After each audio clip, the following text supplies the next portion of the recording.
Thank you. I will talk about deciphering legacy code bases. Maybe I should pick a word easier to pronounce for me. But the idea is that we will find a way to automatically identify common idioms in a given legacy code base. And I think that's important. This approach will work with any language. So we will see example of it applied to RPG and Java, two very different languages, but in principle can be applied to any languages, and we will see how that is possible. And the idea is that through idioms, we can either better maintain our legacy code bases or better migrate them to another language if we think it's the wise thing to do. Because in both cases, the very first step is to understand the code, and idioms are a tool that help with that. And let's see a couple of examples. First of all, here we are seeing an example of an idiom that we have found with this algorithm that we developed. And the idiom is an idiom for RPG code, so a language created in 1959, typically used with the AS400 or IBM I. And these idioms tell me how we can use the monitor statement to catch errors, and when we catch error, we set a flag to true. So that's a very simple idioms, but we can see a description, some pseudocode, and some examples that are three different instances of this idiom identified in the code. And then we can see a very different idiom identified by examining a code base in Java. And in particular, these idioms were identified by studying the code base of Java Parser, a parser for Java. So I think the name is pretty clear.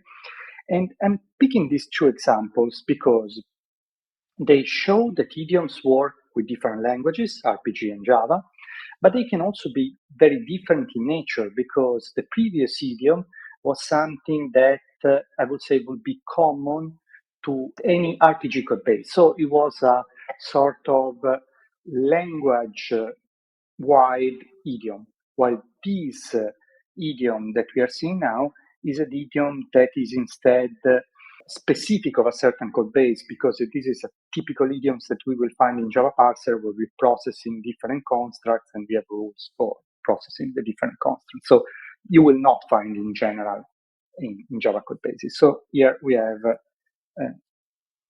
some different examples. Now, the idea is that we're going to see what code idioms are, how we can use code idioms in our favor while maintaining a code base, and finally, how we can identify these code idioms through an algorithm. Now, what code idioms are? We can start by looking at these considering code idioms in natural languages. I think there are some francophone in the audience, so they may be familiar with the idiom poser un lapin, which is a French idiom that you use to, when someone, have an appointment with you, doesn't show up, you say that t'as posé un lapin. That means literally that just put a rabbit in front of you. So very weird saying. But also in Italian, we have other weird saying, like instead of wishing good luck by saying literally good luck, buona fortuna, we say in bocca al lupo, in the mouth of the wolf.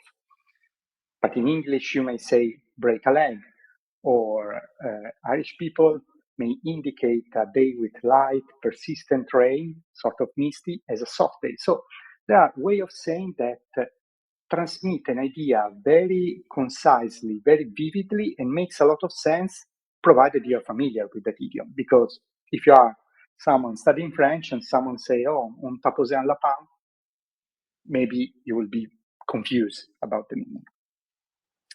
Because idioms, and this is true also for code idioms, the ones that we are interested into, capture some sort of tribal knowledge. So some sort of practice that is common within a team, a company, or even the community of the people using a certain languages. In a way, is they codify how we solve a particular problem within a community. And typically they are transmitted orally at the coffee machine or the water cooler or whatever. these days on Slack, I guess. Now, code idioms have been defined in the scientific literatures as frequent, meaningful syntactic fragments. So something is a syntactic construct that has a particular meaning. So they carry a sort of intent. And here I just listed a few relevant papers. Don't worry, you will not have to read the papers because I will summarize the main points. And I really like this definition from Alamanis that says, idioms are the linguistic units of source code comprehension. There are three characteristics that I think are interesting in idioms. The fact that they reflect practice because they are extracted from real world code. So it's not just some theory that some professor come up with. They encode intent in the sense that they represent not only how something is done, but also why that something has been done. And they can be mined, so automatically identified. There are different techniques, different existing algorithms, but of course we have to come up with our own. We can look at three important characteristics that makes idiom relevant and useful. I will not read them, given you can read them yourself, and I will just dive in the first one. Accelerate understanding. I think that if you have been a developer for longer than a week, you can take a glimpse at this board and immediately capture what this code is doing, because you probably have encountered this sort of idiom. So, in other words, you only if you are really on your first week of learning programming, you have to look at the single elements and reconstruct mentally why they've been combined together and what they mean altogether. If you are familiar with the idiom, you take a glimpse at this and say, okay, they're iterating over a list. Very simple. So you multiply that for multiple idioms and you look at the code base, and with a few glances, you understand what the code base is doing to some extent. But another characteristic that is not very obvious, but I think quite interesting, is that idioms expand your cognitive bandwidth. Now, this is an idea that comes from the book The Programmer's Brain by Feline Hermans, amazing book, I suggest reading you.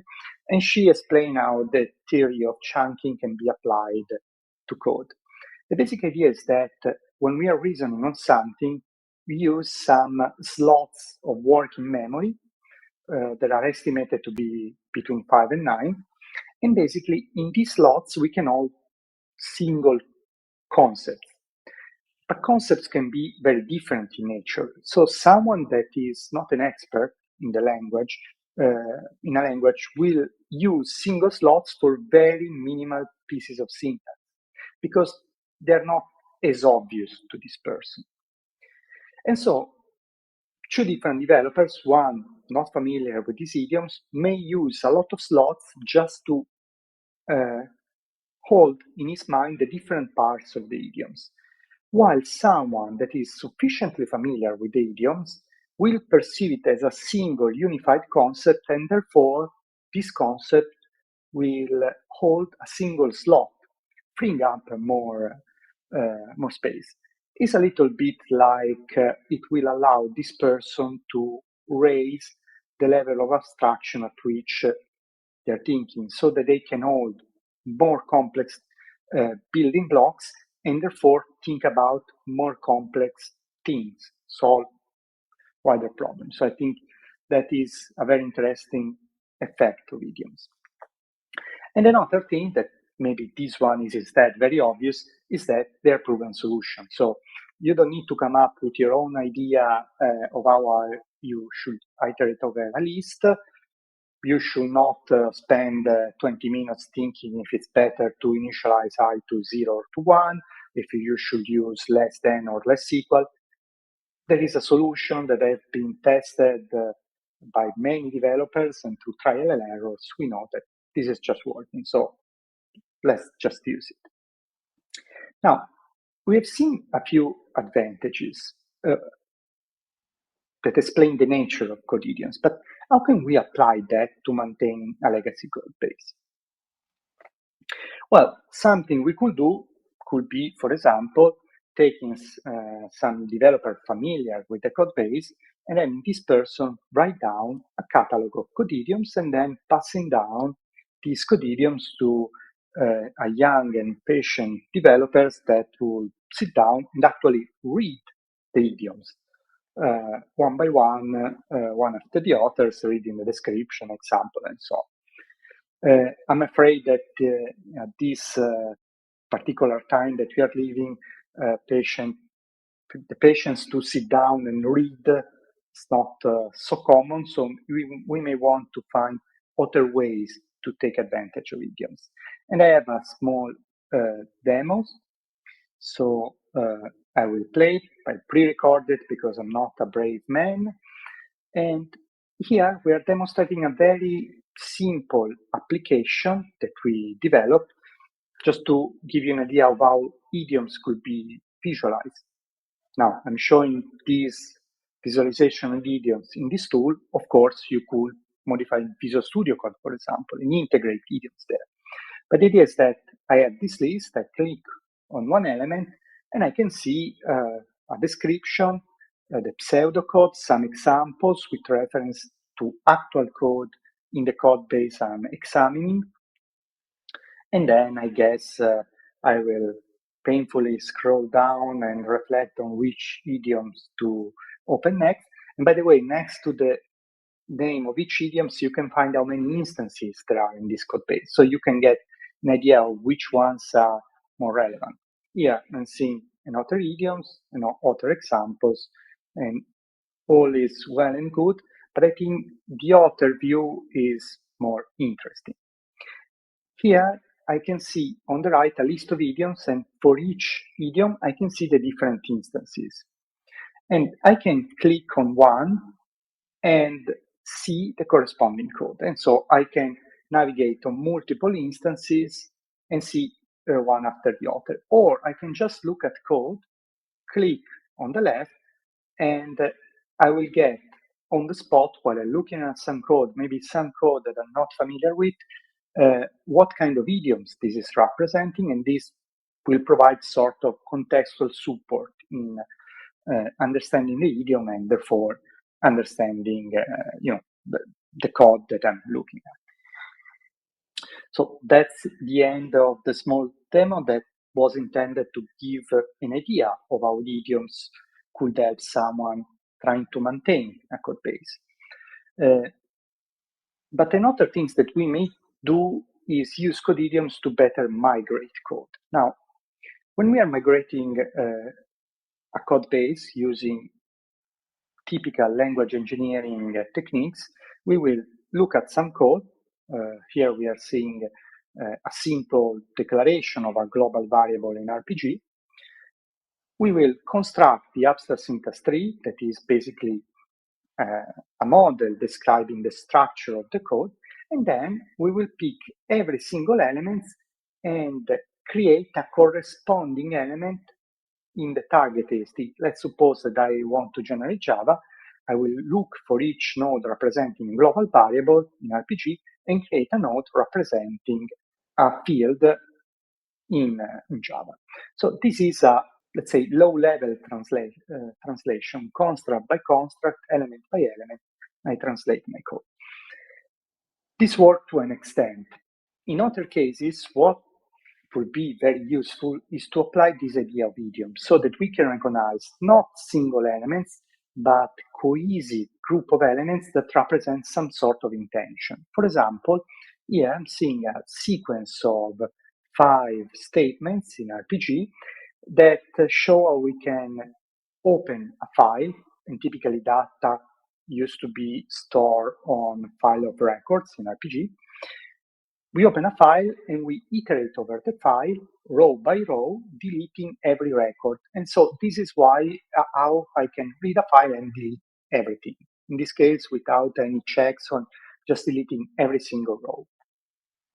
Now, if I were to translate this code line by line, element by element, I will need to reproduce all the low-level details of the original language in my target language, obtaining code that will be basically terrible to maintain. Instead, if we have idioms, we can recognize idioms, associate an intention to that idiom, and translate the intention. So here, in the Java code that I end up generating, I'm not reproducing the individual steps. I'm just finding another way to reach the same objective with code that is idiomatic in Java. So that's the idea.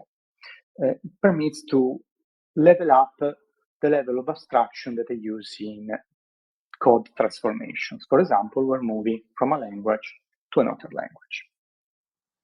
Now, okay, until now we have seen that if we were able to identify idioms, then we could use them to our advantage. Still, this doesn't make us any good until we are able to identify idioms, right? So one way could be just to ask some developers with a lot of experience in a certain code base to sit down, try to think about all the idioms and write them down. In practice, it doesn't work very well because people may not be remembering all the idioms. For example, idioms that have been used in very old part of the code base, or people get so used to the idioms that they cannot think about them anymore. So yes, you could force them to go over the code and ask them, do you see an idiom here or here or here? That's not the most exciting way to spend time. In some cases, you just don't have people that are very familiar with the code base. And in any case, this will be time consuming. So if we can automatize that, that will be an advantage. Now, we will show an approach to automatize that, and we will start by looking at ASTs and ASTs built using a specific framework, so called Starlasu. So we will look at Starlasu ASTs. ASTs for abstract syntax trees. So here on the left, we see some code that is highlighted, a particular construct in RPG, and we can see the corresponding structure or AST on the right. So in this case, we can see that that line of code is a zero and add statement, which contains internally an integer literal and a reference expression with 0 and this WRR. Now, our objective is to find a predicate that we can apply to a piece of an AST and verify if this is match or doesn't match our idiom. To do that, we need to understand a little more about ASTs. In general, we have single nodes or instances of a specific construct. Like in this case, we have an instance of an integer literal, which contains, in this case, a single value, well, a single element called value, and with value, which has the value 0, very unfortunate name here. On the right, we can see the general structure of all integer literals, and we can say integer literals are expressions. They have one feature called value, and that feature has type string. Then we can look at other nodes. We can see a reference expression that contains a data definition. And we can see, if we look at the structure on the right, that every reference expression has exactly one feature called data definition, which is an optional reference to a data definition, so another kind of construct. Or we can see the instance of a zero and add statement, and here we can see something more complex because our zero and add statement has three features that are an addend, which is an optional expression, an alpha just flag, which is just a Boolean flag, and a sum, which is an optional assignable expression. So a structure a little bit more complicated. But in general, we can say that each kind of node, each construct type has the same structure. It can extend other constructs, like for example, our zero and add statement was extending statement. And it can add features that are the information inside if you want. These features can be properties that are simple values like integer, boolean, strings, enums. for example, the value of an integer literal. Then we have containments, which are often constructs inside our node. Like, for example, the 0 and that statement was containing an integer literal. So the integer literal was inside a containment or a slot. And we can say that in general, statements can have slots where they can hold other kind of construct. For example, an if has a slot where we can put the condition. And then there are references. References are names that are used to point to other things. For example, if I have the code class A extend B, in this case, B is a reference which points to the definition of B through the name B. So it's sort of a pointer, if you want. Now, I'm explaining this because this structure means that we can build fully generic algorithms that work on any Starlasu AST, because we can examine any node and we can ask to each node what is its construct type. Once we have the construct type, we can get a list of features and we can iterate over the features and access all the different values. And so we can build algorithms that will work with any kind of nodes for any kind of language. And so we have an homogeneous API to work with ASTs. And this is the basis for building an algorithm for identifying idioms in any AST for any language, so for RPG or Java or whatever. Now, that's all well and good, but how do I get Starlasu ASTs? Well, ASTs are the output of parsers. So if you have a parser, you can put as an input your code and you will get back an AST. So the question is, how do I get a parser? You can build it yourself. You can use open source components that we release in tutorials, and you can build these parsers. By the way, you can build them in Java, Kotlin, Python, TypeScript, and C#. These are all languages that we support for implementing Starlasu parsers. And that's all free and open source. Or, and that could be a smarter way to look at this in case you want to save up some work, you can also take existing parser like Java parser or tree-sitter based parser or EMF based parser, so different kinds of parser, and you can add a simple adapter to take their output and convert it to Starlasu AST so that you can use this approach. We have already created some POCs for wrapping these parsers, and for example, the latest one that I did was for Java parser. It took me 200 lines of code, so definitely doable. And we're going to release them and explain how to do that. So you can do that at home if you are so inclined.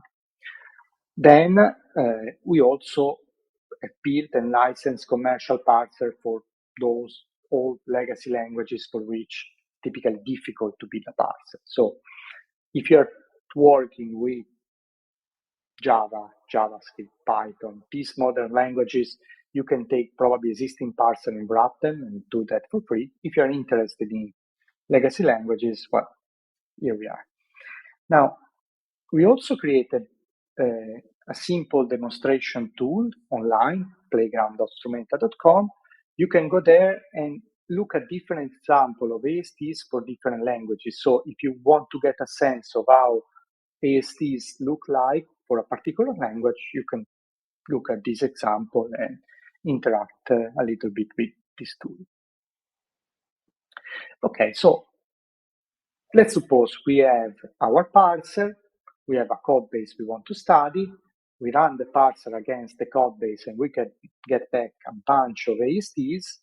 And now what? Now, how can we identify those idioms finally? The first step is to identify what we call base facts. Now, to identify base facts, we produce the ASTs for all of the files in our code base. We group the single nodes for each the construct. So we take all the nodes representing all the if statements and we put them side by side. And then we look at each of their features and we look for things that are peculiar, interesting, frequent enough, and from this we will derive our base facts.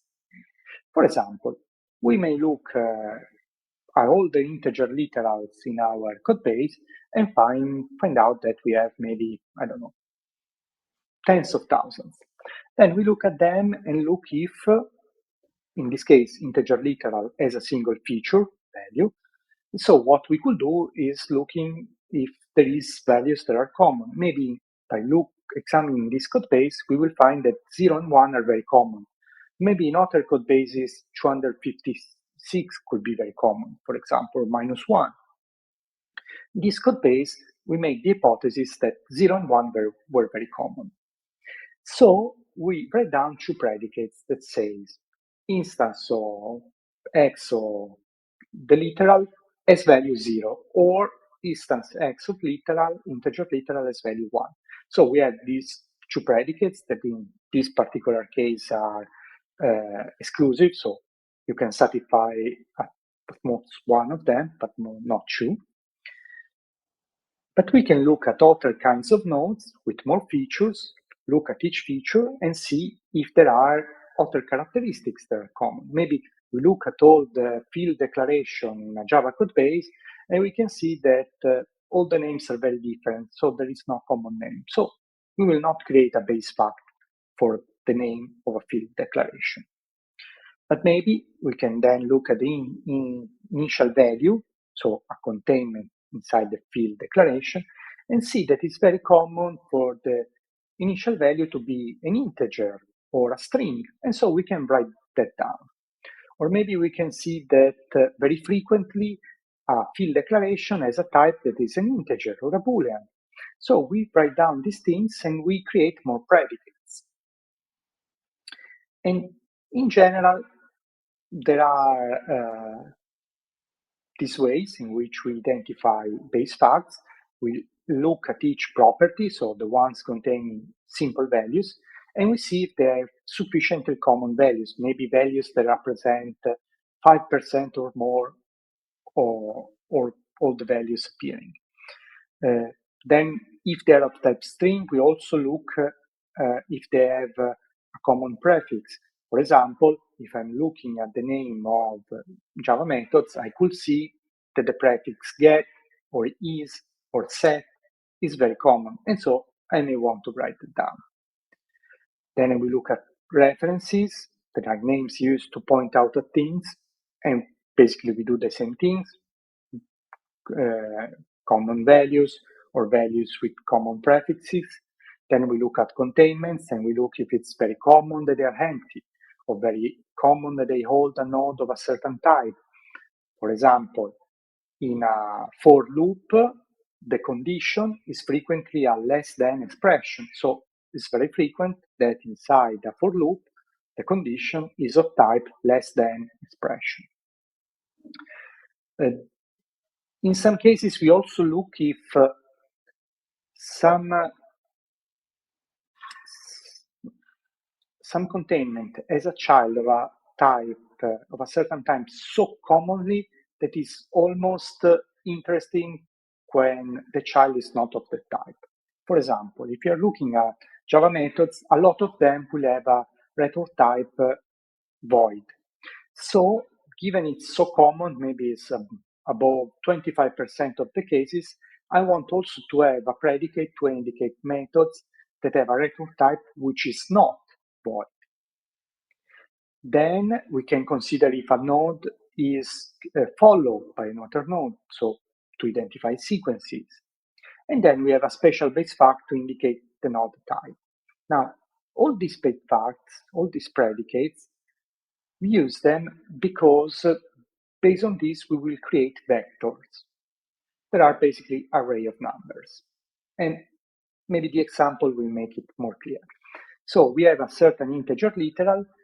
The first base fact is a special base fact representing an identifier of the node type. So let's suppose that 73 means integer literal. So we'll write 73 in the first element of our array. And then we will look at all the predicates we have and set them evaluate them, and if they are satisfied, we will set 1 in the box, otherwise we will set 0. This will give us a vector, which is basically a coordinate, a point, the coordinates of a point in a multidimensional space. Like 3 values indicate a point in a 3-dimensional space, a vector of hundreds of values indicate a point in a multidimensional space. Once I have 1 point for each single node in my code base, and typically we may have millions of nodes, we just cluster them using an algorithm called Birch algorithm. This will find block of nodes that in this multidimensional space are sufficiently close. Once we do that, the next step is to identify the centroid of the cluster, that is the point at the center of the cluster. But if I say centroid, I look smarter, so I will say centroid. And once we have this point, we can do the reverse operation. So we can look at the coordinates, and when the coordinates are close to an integer number, and an integer number for the first coordinate, they indicate the type, and if it's close to 1 for the others, then we can reverse the meaning and say, okay, this cluster represents nodes that are field declaration with an initial type string literal, initial value of type string literal. So basically, there are type initialized with a string. There are fields initialized with a string. Now, in this case, I have just these 2 values that are, let's say, reversible in the centroid of my cluster. So I will consider just these 2 elements and create a new virtual type. This means that I will now go back and look at all my nodes, and for the one that they were marked having type field declaration, if they also satisfy the condition of having initial value of type string literal, I will now say your type is not field declaration anymore. I will give you a new identifier for this new virtual type representing this subset of the field declarations. And so the old ID 73 will not indicate anymore all the field declaration, but the field declaration that are not already covered by more specific virtual types. But because of this introduction of virtual types and the reclassification of all the nodes, all my effects that were depending on a node type will change. So basically, a lot of my base facts will change value, and a lot of my vectors will change values. So I will have different values and different clusters, and so I can iterate again and again. After a few iterations, I stop, I create new virtual types and say some of these will represent idioms, and now we will see how that works. For example, I could have a virtual type that says my node type is method declaration, the name as prefix get, the return type is not a void, and the body is, as described by virtual type 2. Virtual type 2 says the node is a return statement returning what is defined by virtual type 3. Virtual type 3 basically says this is an operation where I have this dot something, and then I could have whatever. So in this case, our algorithm needs to understand that of these 3 virtual types, virtual type 1 is very interesting, and I will consider it an idiom. Virtual type 2 and 3 are useful as ancillary to virtual type 1, but they are not idioms per se. And so, because some of these definitions can refer to other virtual types, it's like I can combine the rules in a complex structure. For example, this is a representation of an idiom for a monitor statement. that contains an expression statement, which is a user-defined function call, and so on. So given that a virtual type can refer to other virtual types, I can combine them in complex predicates, in a complex set of constraints that do not affect only the top level node, but also the nodes contained or the nodes that follow the starting node and so on. So I end up with very complex rules. So in essence, we produce an ASTs for all the files of the code base. We determine these base facts, so predicates over the feature of a node. We use these predicates to generate a vector, basically a sequence of numbers for each single node of the AST built for each single file. Then we cluster these vectors and we reverse the operation, define a set of satisfied predicates that indicates this group of nodes. Then we reiterate the operation considering the new virtual types. In the end, we select some of the virtual types as particularly interesting, and we say these are our idioms. Now, once we have this structure, we can take every piece of DSD and say, does it match this structure? If so, this is an instance of my idiom. So I can collect all the instances that represent example of my idioms. And once I have 10 or 20, I can take an LLM and say, how would you describe the commonality between these 20 examples? And this is how we get an idiom. So we get from the LLM the pseudocode, the description, while algorithmically we have found the constraints that we can use to actually recognize the idiom on a given code base. Now, what next? We have several objectives. We want to improve our algorithm for identifying code idioms.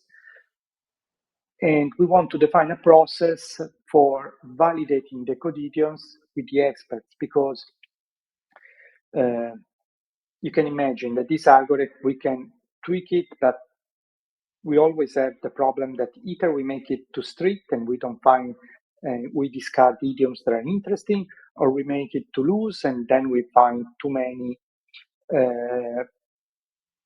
irrelevant idioms or idioms that are too similar. So we always want to sit down with an expert and have a final selection of all the candidates' idioms.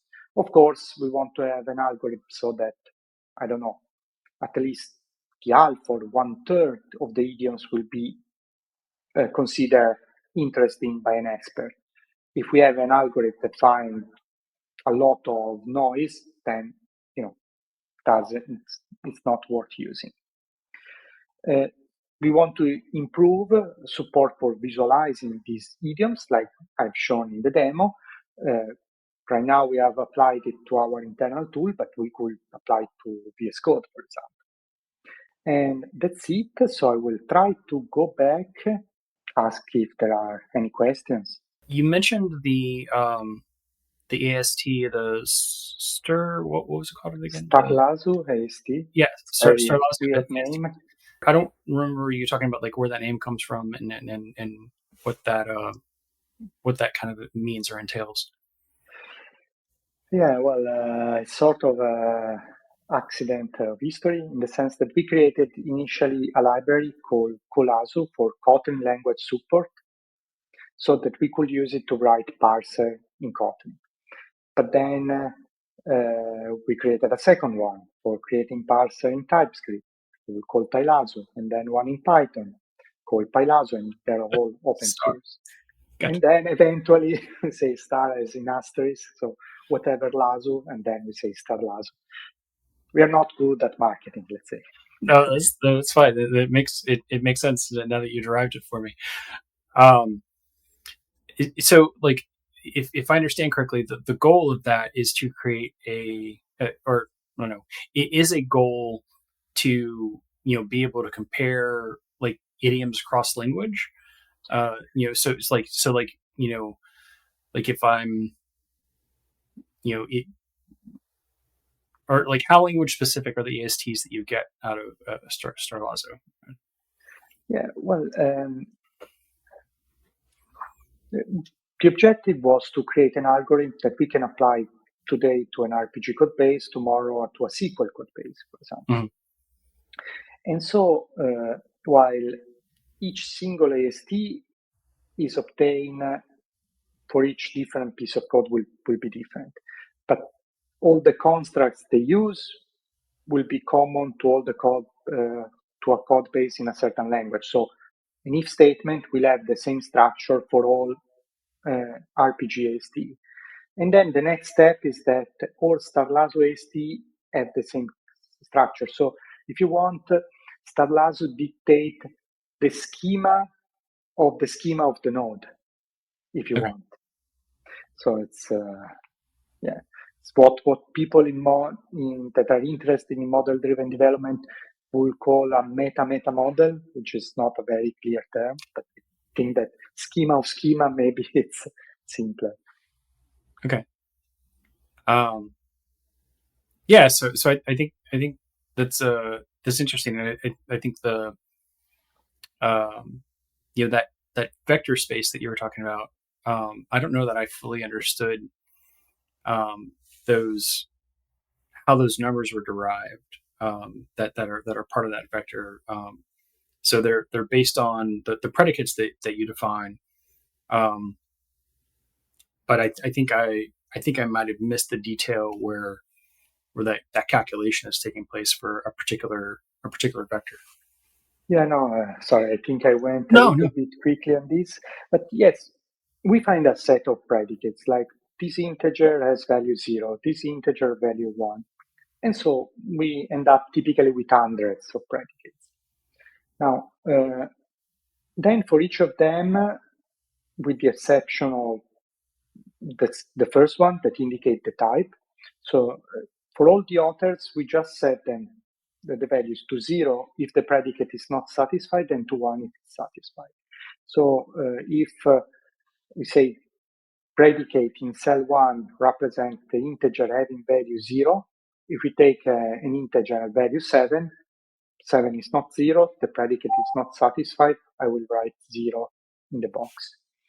And I continue like this for hundreds of times for every single node. So it's quite computationally intensive.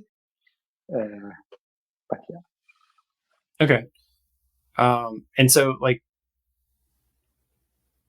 okay. So it's just purely like, an indicator of like that node satisfies that predicate is, but like as a vector. So like, all the predicates it satisfies as a vector for a particular node. Yes. Okay. Yeah, it's interesting. It's really neat. So like how do you define the predicates that you end up using? Like what have you learned about like what makes a predicate interesting? Like what's an interesting kind of question to ask to kind of toss into that vector?